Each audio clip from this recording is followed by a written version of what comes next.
menerusi kitab Wahidul Makhluk karangan Syekh Safiyur Rahman Al-Mubarakfuri rahimahullah ta'ala, wa nafa'ana bi ulumihi fid darain amin. Pada tajuk Sirah Nabi Muhammad sallallahu alaihi wasallam secara ringkas sebelum kenabian, yang mana kisah ini ataupun sirah yang disebutkan secara ringkas ini adalah menyebutkan tentang Nabi sallallahu alaihi wasallam sebelum Nabi sallallahu alaihi wasallam dilantik menjadi nabi dan juga rasul.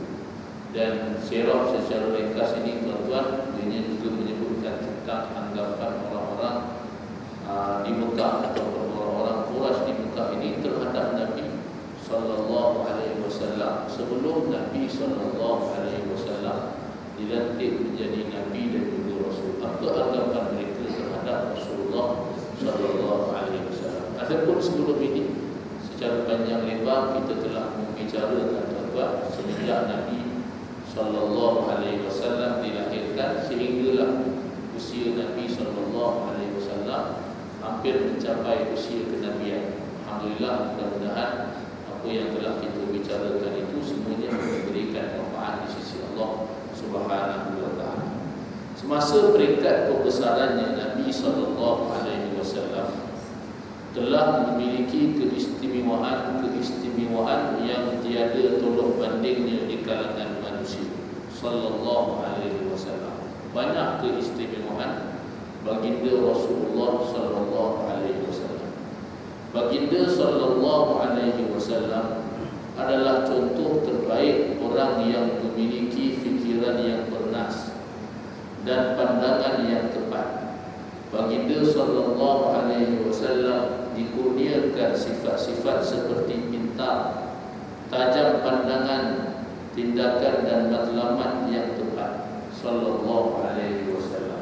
Ini dibuktikan antara lain khususnya saat Nabi sallallahu alaihi wasallam dilantik menjadi hakim, iaitulah pada saat isu tahkim ketika mana Kaabah dibina semula. Yang ini berlaku saat usia Nabi sallallahu alaihi wasallam 35 tahun. Tuan-tuan, masa ketika itu Kaabah dibina semula. Itulah saat Kaabah ini sudah menjadi letak-letak akibat daripada banjir 25 tahun sebelum Nabi sallallahu alaihi wasallam dilahirkan, yang dikenali banjir tersebut dengan nama banjir Sail al-Arib. Sail al-Arib yang ianya disebutkan di dalam Al-Quran Al-Karim. Orang-orang Mekah masing-masing mereka membina semula Kaabah. Dia robohkan Kaabah, dibina semula. Dan kemudiannya masa saat membina Kaabah itu masing-masing bekerjasama berat sama dipikul dengan sama dijinjit. Itulah lebih kurang istilahnya. Tapi bila saat sampai meletakkan Hajarul Aswad di tempatnya, masa itu masing-masing dah mula berkelakar. Kalau nak diikutkan secara orang yang berfikiran waras, cerita batu tak payahlah nak gaduh-gaduh. Tapi orang Arab masa tu tuan-tuan, dalam bab meletakkan batu sahaja, yang kita kenal lagi ni Hajarul Aswad, memanglah istimewa dia antara lain dia adalah batu daripada syurga Allah Subhanahu wa taala. Hajarul Aswad dia batu syurga yang asalnya berwarna putih, tetapi kerana dosa manusia yang menciumnya tuan-tuan, akhirnya batu itu jadi hitam. Ianya batu syurga. Tapi orang-orang Arab masa ketika itu meletakkan batu di tempatnya adalah sesuatu kemuliaan. Masing-masing berebut agar supaya dia punya ketua dia yang meletakkan batu tersebut di tempatnya. Bergaduh tuan-tuan. Masa itu dah mula dah, masing-masing dah mereka ni berbalah, sehinggalah perbalahan ini lebih kurang hampir mencecah 4 ke 5 hari. Gaduh pasal apa? Isu letak batu. Itulah disebutkan kalau lah tuan-tuan, kita ni tidak bersandarkan kepada agama, maka kita akan mengikut emosi semata-mata.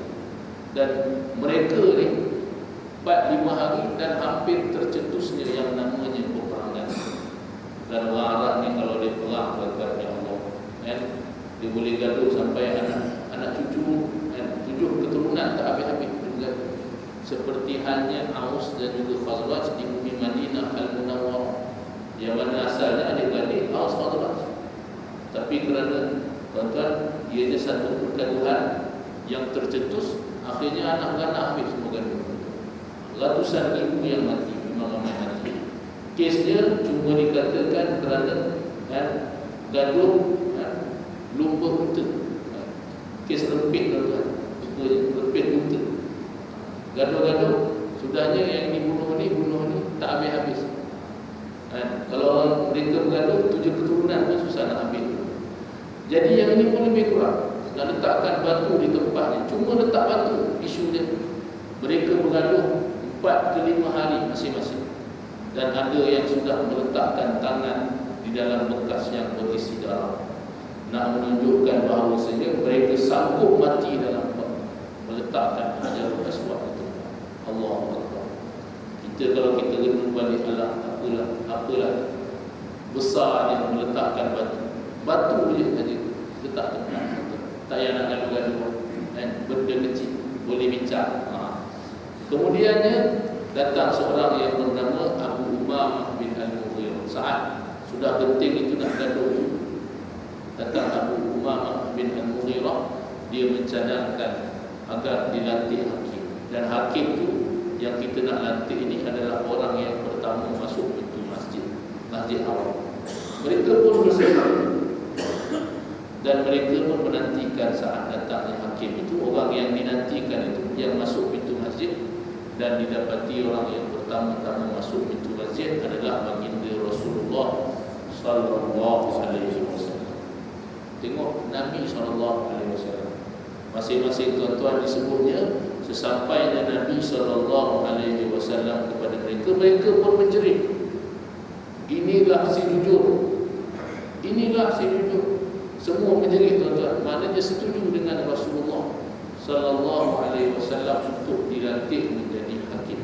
Yang mana peristiwa ini adalah peristiwa sebelum Nabi sallallahu alaihi wasallam dilantik menjadi nabi dan juga rasul. Orang-orang semua percaya dengan Nabi sallallahu alaihi wasallam, sehingga digelar sebagai Al-Amin sallallahu alaihi wasallam. Maka kebijaksanaan Rasulullah sallallahu alaihi wasallam mengambil satu kain, diletakkan batu di tengah-tengah, batu Hajarul Aswad di tengah-tengah kain, dan kemudiannya menyuruh tiap-tiap ketua kabilah masing-masing pegang ujung kain, angkat sehinggalah kain tersebut dan batu tersebut hampir pada tempatnya. Nabi sallallahu alaihi wasallam mengangkat batu tersebut dengan tangan baginda sallallahu alaihi wasallam yang mulia. Kemudian tuan-tuan meletakkan batu tersebut di tempatnya. Masing-masing semua berpuas hati, setuju. Mudah kan? Tak ada sampai boleh bergaduh, tak ada sampai berperang, tuan-tuan. Letak batu. Nabi SAW bijak, suruh tiap-tiap kabilah angkat guna kain, tuan-tuan. Ketua dia, jadilah semua berhati terus. Nabi SAW kemudiannya mengangkat batu tersebut dan meletakkan batu itu di tempatnya. Selesai. Satu kes yang sangat berat, tuan-tuan, yang ianya diberatkan oleh orang-orang yang kita sebut sebagai orang-orang jahiliyah masa saat ketika itu. Jadi itulah yang disebutkan, tuan-tuan, baginda sallallahu alaihi wasallam dikurniakan sifat-sifat seperti pintar, tajam pandangan baginda sallallahu alaihi wasallam, tindakan dan matlamat yang tepat. Sikap pendiam baginda sallallahu alaihi wasallam dijadikan laluan untuk banyak berfikir dan mencari-cari kebenaran. Nabi sallallahu alaihi wasallam dia memang banyak berdiam diri, pendiam sallallahu alaihi wasallam. Tapi pendiam Nabi sallallahu alaihi wasallam dijadikan tempat untuk baginda sallallahu alaihi wasallam berfikir dan mencari kebenaran. Kita kalau diam, tuan-tuan, itu ada makna yang lain. Itu maknanya dah naik ke langit dunia yang ketujuh. dah keluar dah rupanya, tak sempat nak fikir. Tapi yang Nabi SAW dia ambil masa untuk berdiam diri itu untuk berfikir dan mencari-cari kebenaran, dan dengan akhlaknya yang sungguh itu serta fitrahnya yang bersih, baginda sallallahu alaihi wasallam menyingkap lembaran-lembaran kehidupan manusia, urusan-urusan mereka dan hal ehwal berbagai lapisan manusia. Baginda sallallahu alaihi wasallam merasa tidak senang dengan kepercayaan khurafat dan menjauhkan dirinya sallallahu alaihi wasallam daripada perkara-perkara tersebut. Kemudian baginda sallallahu alaihi wasallam bergaul dengan manusia mengikut pertimbangan fikiran untuk mengetahui tentang dirinya dan keadaan mereka. Nabi SAW sebelum dilantik menjadi Nabi, begitulah apa yang disebutkan sebagai pendekatan baginda Rasulullah sallallahu alaihi wasallam. Banyak berdiam diri, tapi bila ada masa bergaul dengan orang-orang yang di sekeliling Nabi sallallahu alaihi wasallam, Nabi sallallahu alaihi wasallam akan bergaul dengan mereka. Itu pun tengok tuan-tuan, apa yang didapatinya baik, maka baginda sallallahu alaihi wasallam akan turut serta bersama mereka. Kalau dilihatnya orang-orang jahiliyah masa ketika itu, orang-orang di sekeliling Nabi sallallahu alaihi wasallam masa ketika itu, mereka melakukan sesuatu yang baik, maka Nabi SAW akan join, akan turut serta bersama. Seperti apa yang berlaku pada saat umur Nabi sallallahu alaihi wasallam 19 tahun, yang pernah kita sebut sebagai perjanjian Al-Futuh. Satu perjanjian yang ianya didapati oleh Nabi SAW, perjanjian yang sangat baik, sampai Nabi SAW puji perjanjian tersebut ketika mana Nabi SAW dilantik menjadi Nabi dan juga Rasul. Nabi SAW puji, yang mana perjanjian itu dimeterai di rumah Abdullah bin Jada'an.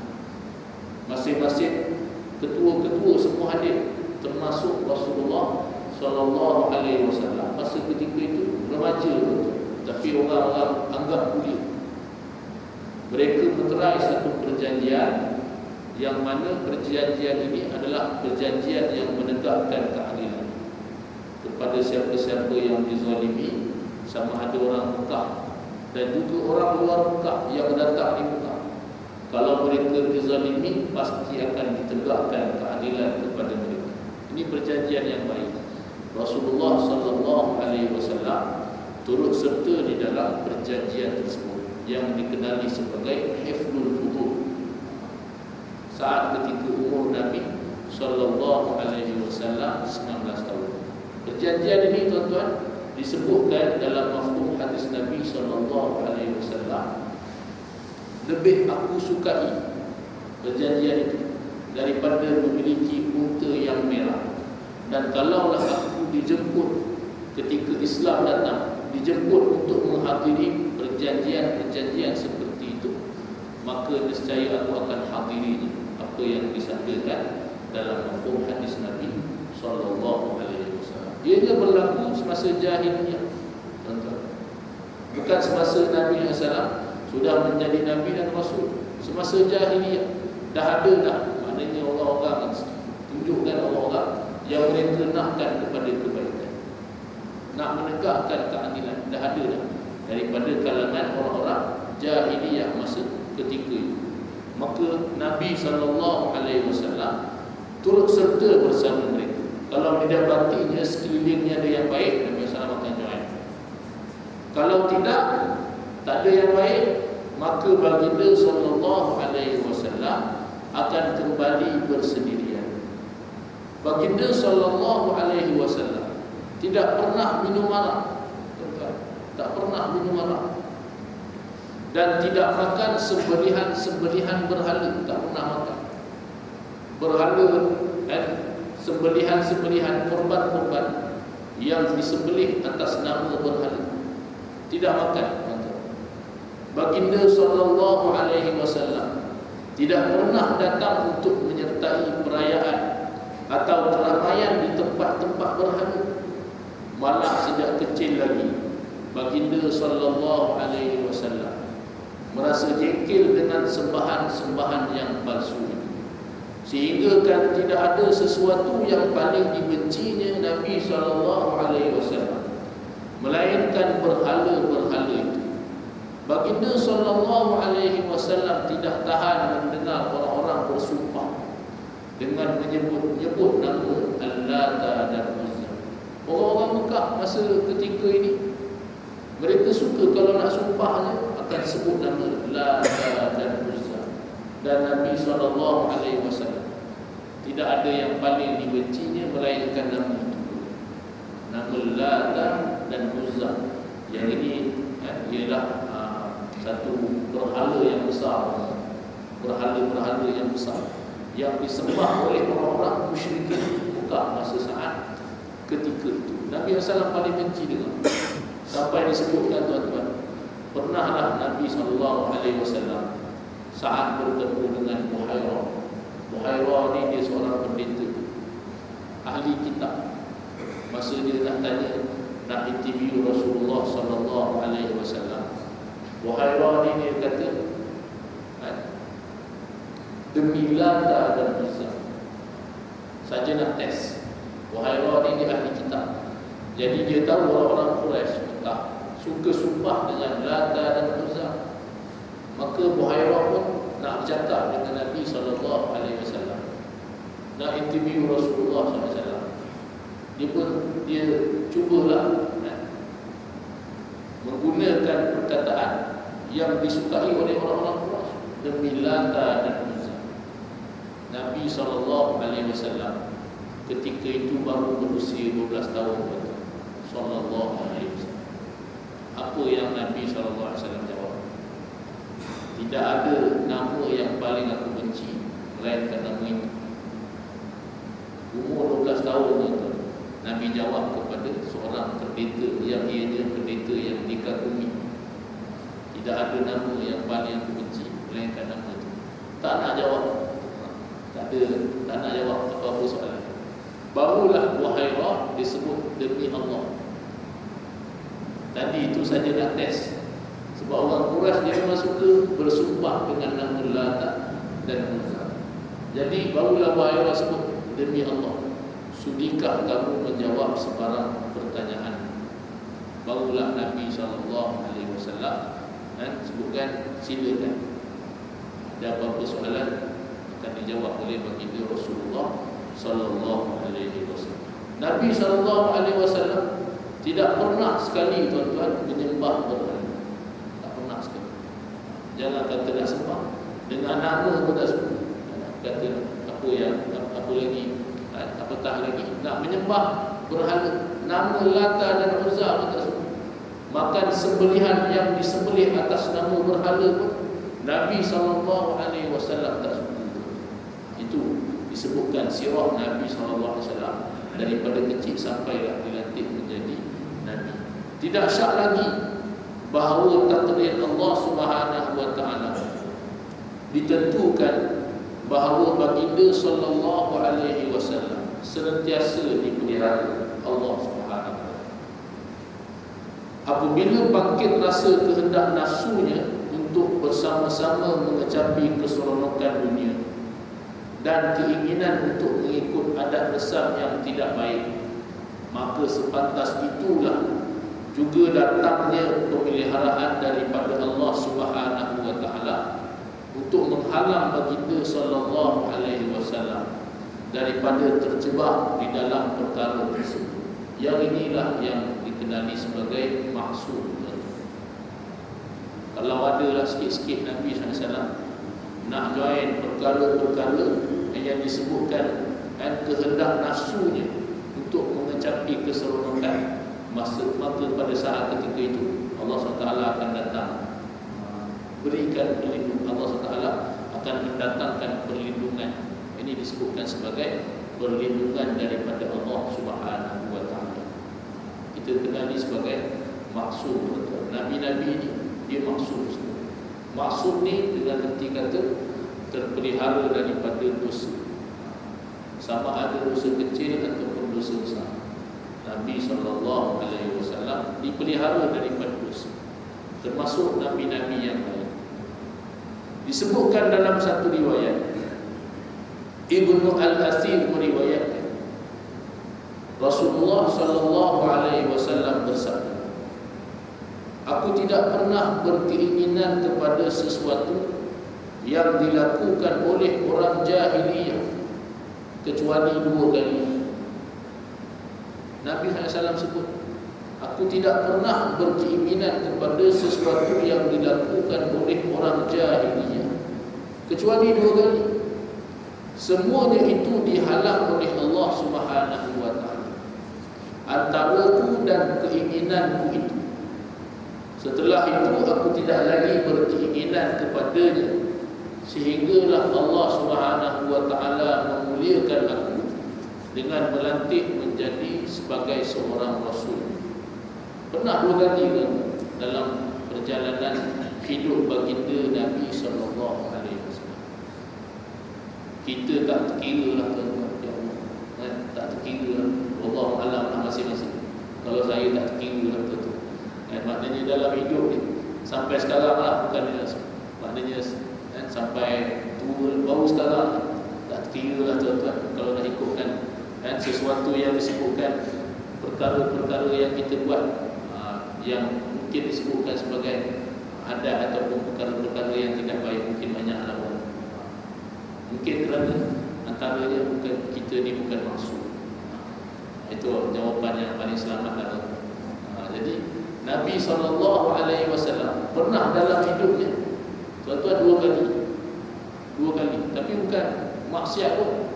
Sebutkan tuan-tuan nak melakukan adat sebagaimana adat orang-orang jahili, benda lama lah. Pernah 2 kali dalam hidup baginda sallallahu alaihi wasallam. Tapi semuanya dihalang oleh Allah Subhanahu wa ta'ala. Allah SWT memelihara baginda Rasulullah sallallahu alaihi wasallam.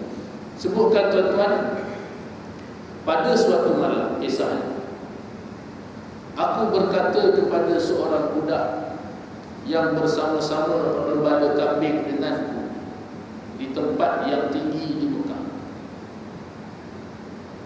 Nabi SAW sebut kepada budak itu, bolehkah kamu tolong tengok-tengokkan kambing supaya dapat aku pergi ke Mekah dan berhibur di situ sebagaimana anak-anak muda lain? Nabi SAW minta kepada budak ini untuk tengok-tengokkan kambing. Nabi SAW ni tuan-tuan, kita pernah sebut sebelum ni, kerjanya antaranya pengembala. Di perkampungan Bani Sa'ad pun pernah mengembala, di Mekah pun jadi pengembala. Jadi pernah satu ketika Nabi SAW minta kepada rakan pengembala Nabi SAW ini untuk tengok-tengokkan kambing. Sebab Nabi SAW nak turun ke Mekah, nak tengok dan berhiburlah bersama dengan orang-orang ataupun anak-anak muda. Itu maka budak tu jawab, okey, baiklah, aku akan lakukan. Lalu aku pun keluar, Nabi SAW sebut, aku pun keluar, sehingga apabila sampai ke rumah yang pertama di Mekah, Nabi SAW turun, sampai di rumah yang pertama di Mekah, aku mendengar bunyi-bunyian, lagu muzik dan sebagainya. Maka aku pun bertanya, apakah ini? Bunyi-bunyian apa ni? Mereka pun menjawab, inilah perkahwinan si fulan dengan si fulan. Maknanya majlis kahwin. Masa masyarakat jahiliyah, majlis kahwin ada bunyi-bunyian, lagu-lagu dan sebagainya. Lalu aku pun tumpang duduk mendengar bunyi-bunyian. Kita kalau hari ini tuan-tuan, majlis kahwin, kita sebut hari ini tuan-tuan, memang ada bunyi-bunyian kan? Memang ada. Dia yang tak bunyi-bunyian tu masa nikah je tuan-tuan. Masya Allah, tunduk je pengantin. Bukan main hayu lagi. Yang pengantin perempuan tunduk, siap ada pakai niqab. Masya Allah. Yang lelakinya tuan-tuan berserban, bukan main berjubah. Bukan main nampak wali je tu. Semasa apa?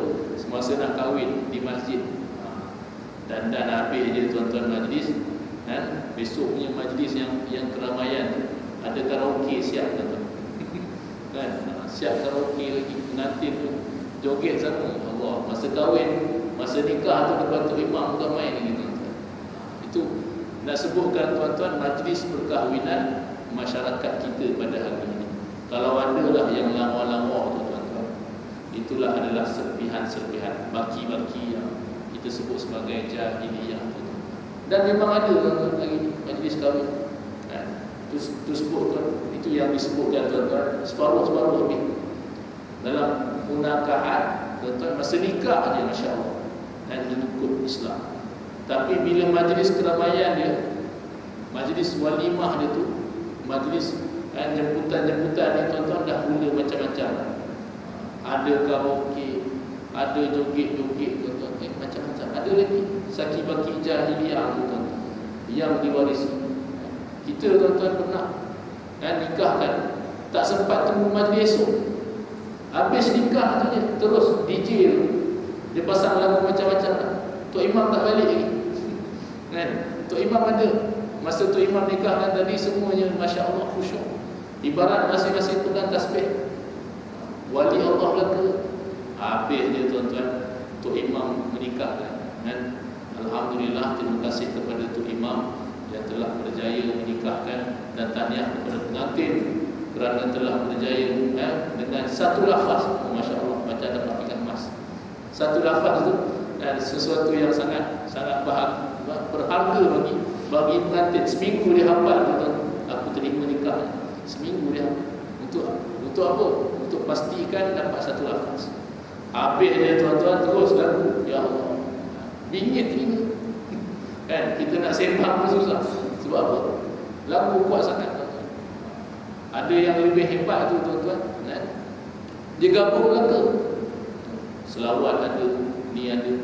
Benar. Ini kisah saya juga. Dan kita tu imam, biasalah dia jemput. Imam ni tuan-tuan, daripada orang tu kahwin, dia nikah kan. Majlis tu dia doa kan. Nanti dapat anak, dia tahniah kan. Nanti orang tu meninggal, dia talqin kan tuan-tuan. Daripada awal lahir sampai mati. Dia punya kerja lah tu imam. Tak apalah tu. Jadi doa tuan-tuan, doa masya-Allah. Tinggi tangan, ya Allah berkatilah majlis. Ya Allah kurniakanlah keberkatan dalam majlis. Muqaddimah. Bila masuk pengantin tuan-tuan, Allah. Masuk je pengantin. Masya-Allah, pengacara tu dia berselawat. Pandai dia selawat. Jannatuan, pandai selawat. Saya kata hebat pengacara ataupun DJ yang bagus. Macam ni lah Islamik. Habis dia yang selawat tu, rupa-rupanya dia menyanyi pula. DJ yang sama tu yang ini bersetai ni, dia menyanyi pula tuan-tuan, karaoke. Wah, lain macam. Lepas dia menyanyi tu, dia berduet pula. Ada penyanyi perempuan pula. Wah, yang ni lagi lain macam. Saya cakap lebih versatile dia pengacara tu. Habis dia karaoke dengan perempuan, dia berduet dengan yang penyanyi perempuan. Dia pucuk-pucuk pula tu. Dia menari. Wah, saya cakap paling dahsyat lah dalam pengalaman saya tu. Semua dia sapu habis job tu. Maknanya itulah yang disebutkan tuan-tuan saki-baki jahiliyah tu yang masih ada. Jadi kalaulah antara majlis-majlis perkahwinan tuan-tuan masih ada, kalau tuan-tuan yang mahu berkahwin atau pernah melangsungkan anak berkahwin tuan-tuan, pastikan masa perkahwinan nikah tu mengikut syariat. Begitu juga masa kenduri. Jangan masa kenduri itu dah mula dah ada lawa-lawa dan sebagainya, karaoke. Ini dah sebut adat-adat jahiliyah tuan-tuan, saki-baki, adat yang tidak baik. Adat masyarakat. Sampai ada yang kita datang ke majlis tu, anak murid kita karaoke dia tu tuan-tuan, segan dia tengok ustaz. Kan? Dia dah joget malu-malu dia tu. Tu saki-baki adat yang disebut sebagai adat yang tidak baik. Dan kita lebih parah lagi, dia campur bau, campur-campur. Itu yang kita rasa sedih. kita rasa risau dan sebagainya. Kita mohon kepada Allah SWT agar majlis diberkati. Dalam masa yang sama, kita mohon juga agar dibukai. Wal'iyadzubillah. Buat benda-benda yang lama. Jadi yang masyarakat kita tak jaga, tuan-tuan. Dia masukkan sekali yang namanya adat-adat jahili. Pernah ada satu tuan-tuan kawan kita, datanglah majlis. Dia seorang Bilal, tapi dia dikehendaki untuk baca doa. Bilal yang rate tinggi lah. Tak payah sebut masjid mana, nanti tuan-tuan cari dia. Dia minta baca doa kat hotel majlis. Dia doa, ya Allah, diberkatilah majlis. Habis jadi doa, tuan-tuan. Mungkin selesai makan, datang tuan rumah, tuan punya majlis lah. Dia tanya kepada ustaz ni, Ustaz nak duduk lagi ke dalam majlis ni? Lain macam soalan. Lain macam soalan. Macam nak halau pun ada bunyi tu. Dia kata apa? Sebab lepas ni ada majlis tari menari. Jadi tengok ustaz ada sini macam menari itu, dia tak dapat 80 darjah. Dia sikit darjah tu. Jadi tuan-tuan sebutkan ustaz tu terpaksa balik. Saya tanya kat ustaz tu yang minta baca doa berkat-berkat tu macam mana? Anak tak tahu, yang nak tahu sampul. Tuan-tuan nak sebutkan itulah antara saki-baki jahiliyah yang masih ada. Campur baur, tuan. Islam je nak doa, nak berkat. Dan kalau boleh nak keturunan semua berkat.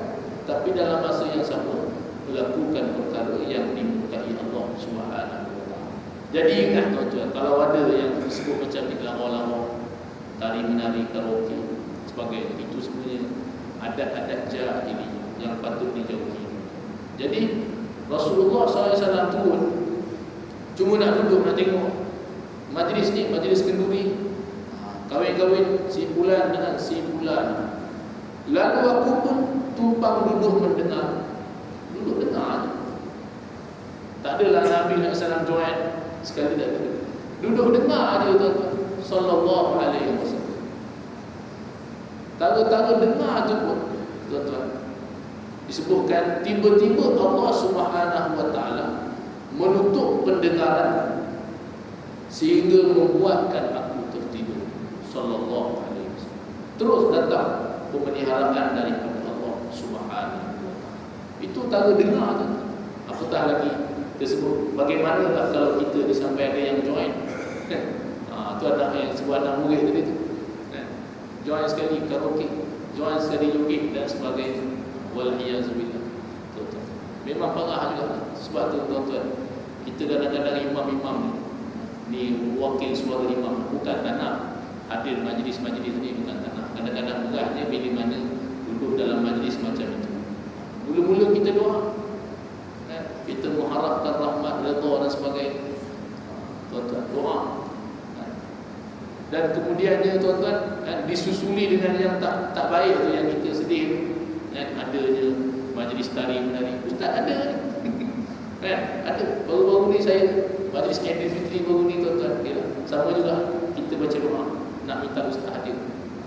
Lambat majlis mula tu dah satu hal kan. Sejam menunggu. Sejam menunggu, tuan-tuan. Mana nak baca doa ni, tak start lagi. Tak apalah tu. Bolehlah juga dimaafkan. Tapi lepas doa tu dah mula karaoke pula, ya Allah. Berduet pula lelaki perempuan atas, macam-macam gaya. Awi dan Zianazin. Dia kata, dia sebut, kita persilakan Awi dan Zianazin. Dengar-dengar suara tak macam Awi pun. Tapi dah sebut kan, untuk imam masih ada ni. Kita nak dengar, nak duduk pun ada. Rasa serba salah, tuan-tuan. Itu maknanya dengar. Apatah lagi yang join, wal'iyadzubillah. Jadi nak sebutkan masa ni, secara tiba-tiba Allah Subhanahu wa taala menutup pendengaran sehingga membuatkan aku tertidur. Itulah pemeliharaan daripada Allah Subhanahu wa taala. Dan kita bila mana sedang ataupun termelakukan boleh bahasa melakukan maksiat, tuan-tuan, tiba-tiba Allah Subhanahu wa tiba-tiba tak jadi maksiat, tiba-tiba tak jadi. Sebagai contoh, tengah-tengah jogging Saya nampak perempuan berjogging. Kena pula orang Cina pula jogging kan. Jogging sama. Orang Cina ni dia jarang pakai jubah kan. Pakaian dia Allah memang menjulur mata saja. Tengah syok-syok tengok, tiba-tiba ada lori lalu sebagai contoh. Hilanglah perempuan, hilanglah. Itu maknanya pemeliharaan daripada Allah. Jangan pergi maki. Lori itu apa lori? Kacau daun tengah syok-syok tengok. Contoh. Kan? Dan jangan boleh pergi cari pula. Kan? Start motor tak puas hati pergi cari pula. Itu yang tak jadi tu. Dah datang pemeliharaan daripada Allah Subhanahu wa taala, sebutkan sebagai benda maksiat yang tak jadi ni tuan-tuan, itu adalah sebenarnya satu pemeliharaan daripada Allah Subhanahu wa taala. Kalau dapat pemeliharaan yang macam ini tuan-tuan, bersyukurlah di atas anugerah Allah Subhanahu wa taala. Kerana Allah Subhanahu wa taala mengasihi hamba-hambanya ni tuan-tuan, maka didatangkan pemeliharaan daripada khususnya orang bertakwa. Sebab itu jadilah orang yang bertakwa kepada Allah SWT, kerana di sana akan senantiasa mendapat perlindungan dan pemeliharaan daripada Allah Subhanahu wa taala. Dan pemeliharaan ini bukanlah semata-mata dijauhkan daripada bencana dan sebagainya, bahkan dijauhkan daripada dosa itu pun adalah pemeliharaan daripada Allah Subhanahu wa taala. Kan ada satu doa selamat yang kita baca. Tuan-tuan, doa macam ni amalkanlah. Ada dalam buku Yasin tu ada, Allahumma inna nastahfiruka wa nastaudimuka dinana wa imanana wa anfusana wa abdanana wa kulla syai'in a'taitana. Ya Allah, ya Tuhan kami memohon kepada-Mu ya Allah pemeliharaan daripada sisi nastahfiruka. Dalam buku Yasin tu ditulis adiyanana. Kalau boleh tuan-tuan tukar, adiyanana maksudnya agama-agama kami. Kalau boleh tukar dinana maksudnya agama kami, yang ini agama Islam. Bukan agama-agama kami, agama-agama banyakkan. Dinana wa imanana, iman kami, wa anfusana, diri kami, wa abdanana wa auladana wa azwajana, isteri kami, anak-anak kami, rumah kami, wa kulla syai'in a'taitana, apa sahaja yang Kau telah kurniakan kepada kami, peliharalah dia. Allahumma ja'alnahu wa Allahumma ja'alna wa iyyahum fi kanafika wa amanika wa iyalika wa jiwarika min kulli syaitanin marid wa jabbarin anid wa dhi ainin wa dhi baghin wa dhi hasadin wa dhi sihr wa min syarri kulli dhi syarr innaka ala kulli syai'in qadir. Ini doa selamat yang ada terkandung dalam buku Yasin. Tuan-tuan boleh baca, boleh amalkan, insya-Allah mudah-mudahan mendapat pemeliharaan daripada sisi Allah Subhanahu wa taala. Dan disambung cerita Nabi SAW, Allah SWT menutup pendengaranku sehingga membuatkan aku tertidur. Aku hanya terjaga apabila dikejutkan oleh panas matahari. Lalu aku pun kembali kepada sahabat. Dia pun bertanya kepadaku dan aku memberitahu apa yang terjadi. Pada malam yang lain pula, aku berkata seumpama itu juga kepada sahabat. Lalu aku masuk ke Mekah dan berlakulah kepadamu seperti yang berlaku pada malam yang pertama. Nak melakukan sesuatu adat jahiliyah, tuan-tuan, tapi dipelihara oleh Allah Subhanahu wa taala. Adat-adat ni tuan-tuan, ada yang baik, ada yang tak baik. Itu sebut nama adat. Ianya apa yang pernah dilakukan oleh orang lama dulu. Kalau majlis hari raya, adat-adat yang tak baik ni antaranya bersalam-salaman dengan saudara-saudara yang bukan mahram. Ada juga salam makcik, padahal dia bukan mahram. Dia bukan yang boleh disalam, salam tanda hormat. Sebagai contoh adat kita, kalau tak salam tak hormat, tuan-tuan. Sebab tu tuan-tuan, itu antara adat-adat yang tidak baik, bersalam-salaman dengan bukan mahram. Sebagai contoh, salam tu baik lah, salam. Kalau salam dengan saudara, baik tuan-tuan. Kalau lagi banyak salam, lagi baik. Dia boleh menggugurkan dosa. Tapi salam tu kepada orang yang bukan mahram, tak boleh. Ramai yang salah anggap antaranya tuan-tuan, disalam makcik, maksudnya pakciknya, adik-beradik ayah ataupun ibu dia, dia sebut pakcik, isteri dia tuan-tuan sebagai contoh. Itu bukan mahram. Itu tak boleh disalam, tapi dianggap ibu saudara semua. Itu antara adat-adat yang tidak baik, yang tidak sepatutnya diteruskan, tuan-tuan. Yang mana adat ada yang baik, ada yang tidak baik. Antara adat yang baik, tuan-tuan, yang ianya tidak ada lah disebut, tak ada pun disebutkan pada zaman apa yang disebutkan oleh Nabi SAW dan sebagainya. Orang Melayu kita ni, dia bila lalu di hadapan orang, terutamanya orang tua, dia akan tundukkan, tuan-tuan. Disebut apa? Dia macam sila kan. Dia akan tundukkan. Itu tak ada, tuan-tuan. Tak ada. Kalau tuan-tuan cari dalam hadis, saya ingat jumpa ke, yang bila lalu di hadapan orang kita kan jadi tunduk-tunduk. Tanda apa? Tanda hormat kepada orang yang lebih tua dan orang yang maknanya orang yang dihormati, tunduk-tunduk. Itu antara adat yang baik di masyarakat kita hari ini. Maknanya dia menghormati seseorang, dia tunduk. Tapi ada juga yang tak betul, dia tunduk. Ketika mana? Ketika orang tengah solat. Orang tengah solat dia lalu depan, dia tunduk, tuan-tuan. Itu dosa. Kan? Haram, tuan-tuan. Walaupun nampak seolah-olah dia menghormati orang yang tengah solat, itu salah faham. Itu yang tak baik, tuan-tuan. Dia nak lalu ataupun dia nak keluar daripada saf solat dan dia nampak orang tu tengah solat. Jadi untuk menghilangkan dia punya kesalahan dia dengan dia tunduk, tak betul. Dia tak boleh lalu. Dia tak boleh lalu di hadapan orang yang tengah solat. Walaupun dia tunduk sebawah mana pun tak boleh.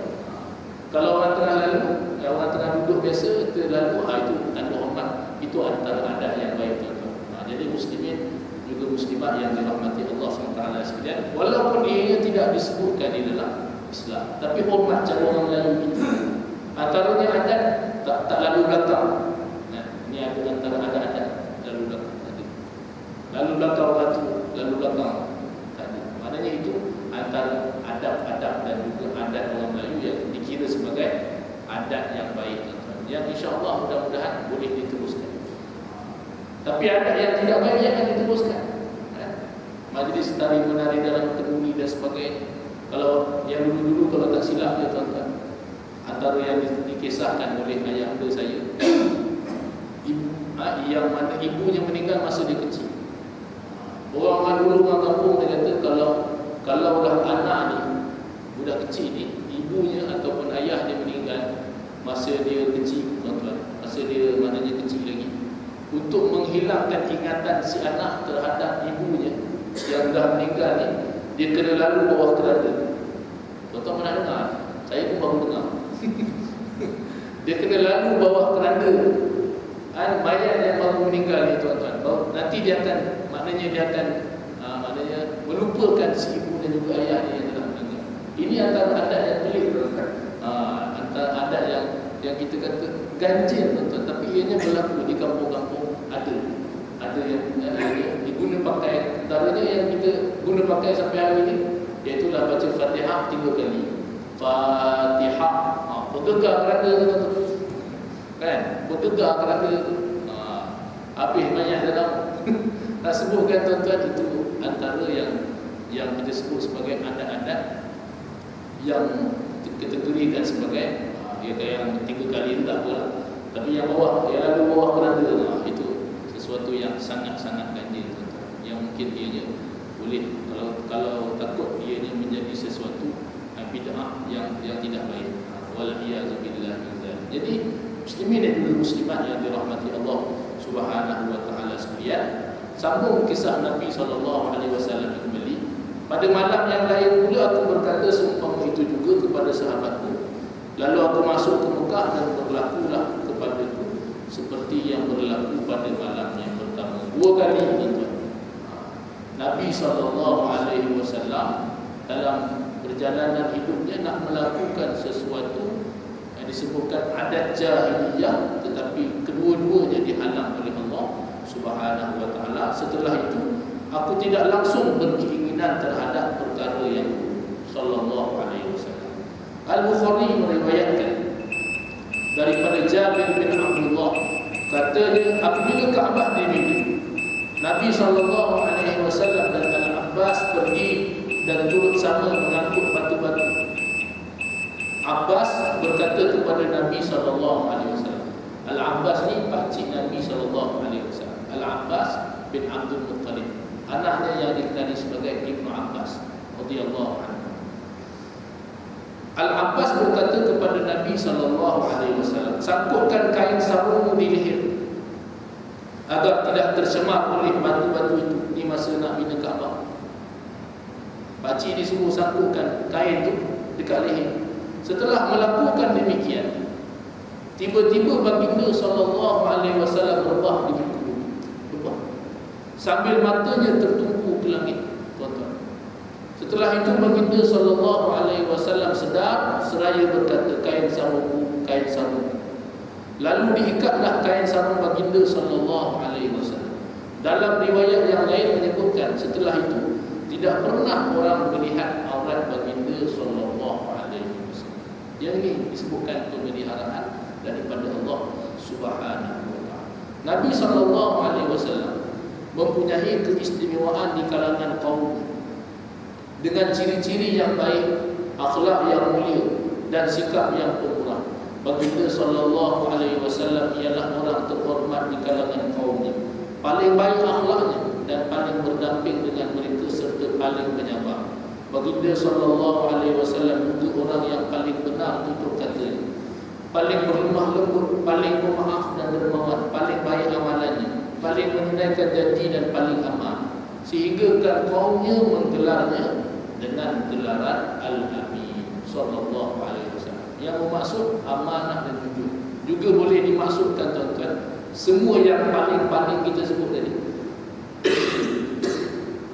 Paling baik akhlaknya, paling berdamping dengan mereka serta paling penyabar, paling pemaaf, paling dermawan, semua itu boleh dikategorikan dalam yang namanya Al-Amin sallallahu alaihi wasallam. Jadi tuan-tuan, yang ini, gelaran ini diberikan sebelum dilantik menjadi Nabi. Sebab itu orang-orang musyrik ni semasa Rasulullah SAW dilantik menjadi Nabi, mereka nak menghalang dakwah baginda SAW bukan senang. Macam-macam cara dipikir, sebab nak lawan dengan orang yang mereka tak pernah jumpa sebaiknya, iaitulah Rasulullah SAW. Dalam keturunan dia, dalam sejarah keturunan mereka tak pernah jumpa orang yang baik macam mana baginda Rasulullah SAW. Jadi dipikir macam-macam sampai mereka terpaksa menipu. Terpaksa mereka menyatakan Nabi SAW adalah ahli sihir dan sebagainya. Macam-macam cara, tapi semuanya terkesan. Sebab mereka kenal siapa Nabi SAW sebelum kerasulan. Orang gelar Al-Amin, dan gelaran ini bukannya Nabi SAW yang meletakkan sendiri pada baginda SAW. Kalau letak sendiri, tuan-tuan, tidak lain macam. Ada kita jumpa kalau orang tu yang dia letak sebagai contoh lah, kan? Saya ni Al-Hafiz sebagai contoh, kan? Dia sendiri yang mengatakan dia Al-Hafiz, tuan-tuan. Bukan orang kata, bukan orang yang bagi gelar, kan? Dia kata saya ni dermawan, Ustaz.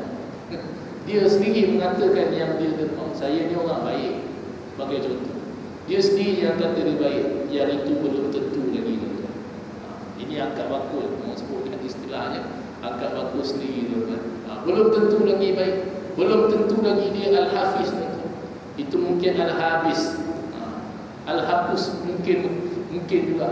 Ada orang dia memang letak ustaz sekian, ujung Al-Hafiz, padahal Al-Habis, padahal dia Al-Hafuz.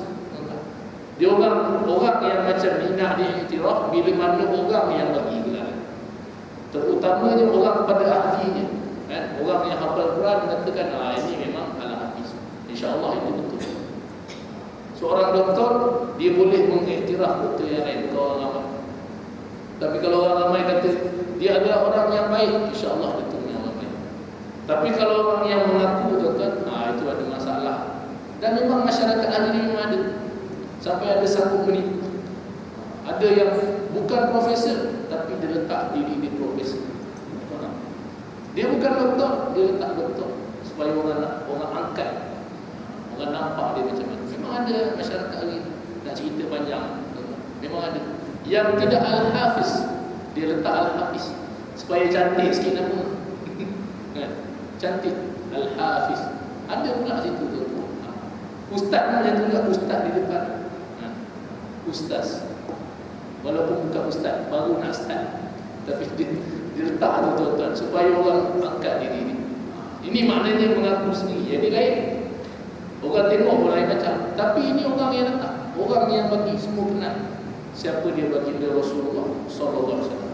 Dan semuanya memanggil dengan panggilan Al-Amin sallallahu alaihi wasallam. Ini disebabkan pada diri baginda sallallahu alaihi wasallam terkumpul segala keadaan yang baik dan ciri-ciri yang disenangi. Baginda sallallahu alaihi wasallam ialah sebagaimana yang diungkapkan oleh Ummul Mukminin Khadijah binti Khuwailid radhiyallahu anha, seorang yang menanggung bebanan orang yang lemah, membantu orang yang ketiadaan, memuliakan tetamu dan membantu sembarang perkara yang melibatkan kebenaran sallallahu alaihi wasallam. Mudah-mudahan apa yang kita bicarakan pada pagi hari yang berbahagia ini memberikan banyak manfaat buat kita semua insya-Allah. Mudah-mudahan Allah Subhanahu wa taala memelihara kita, memelihara ahli keluarga kita, anak-anak kita, isteri-isteri kita, tuan-tuan, berada di dalam pemeliharaan Allah Subhanahu wa taala. Mudah-mudahan Allah taala memelihara negara kita, memelihara negara umat Islam yang berulang senantiasa tuan-tuan kita di dalam pemeliharaan Allah Subhanahu wa taala. A'udzubillahi minasyaitonir rajim. Bismillahirrahmanirrahim. Allahumma inna nastaghfiruka wa nastaudi'uka dinana wa imanana wa anfusana wa abdanana wa auladana wa kulla shay'in a'taitana. Allahumma ij'alna wa iyyahum fi kanafika wa amanika wa 'iyadika wa jiwarika min kulli syaitanir marid wa jabbarin 'anid wa dhi 'ainin wa dhi baghyin wa dhi hasadin wa dhi sihrin wa min syarri kulli dhi syarr innaka 'ala kulli syai'in qadir. Allahumma jannibna bil 'afiyati was salamah wa haqqina bit taqwa wal istiqamah wa a'idna fid dunya min mujibatin nadamah fil hali wal ma'ad fil hali wal mali wal ma'ad innaka sami'ud du'a. Ya Allah, ya Rahman, ya Rahim, pada saat kami memohon dan mendatangkan kehadirat-Mu ini, ya Arhamar Rahimin, kurniakanlah keberkatan di dalam majlis ini, ya Allah. Kurniakanlah pemeliharaan daripada sisi-Mu, ya Allah, terhadap kami dan juga ahli keluarga kami. Peliharalah diri kami dan juga ahli keluarga kami sebagaimana Engkau memelihara hamba-Mu yang soleh di sisi-Mu, ya Arhamar Rahimin. Ampunkanlah segala dosa kami, dosa ibu bapa kami, dosa ahli keluarga kami, ya Allah. Tetapkanlah pemeliharaan daripada sisi-Mu kepada kami, ya Arhamar Rahimin, sebagaimana Engkau memelihara hamba-hamba-Mu yang soleh birahmatika, ya Arhamar Rahimin. Wa sallallahu ala sayyidina Muhammadin wa ala alihi wa sahbihi ajma'in. Walhamdulillahirabbil alamin. Subhanakallahumma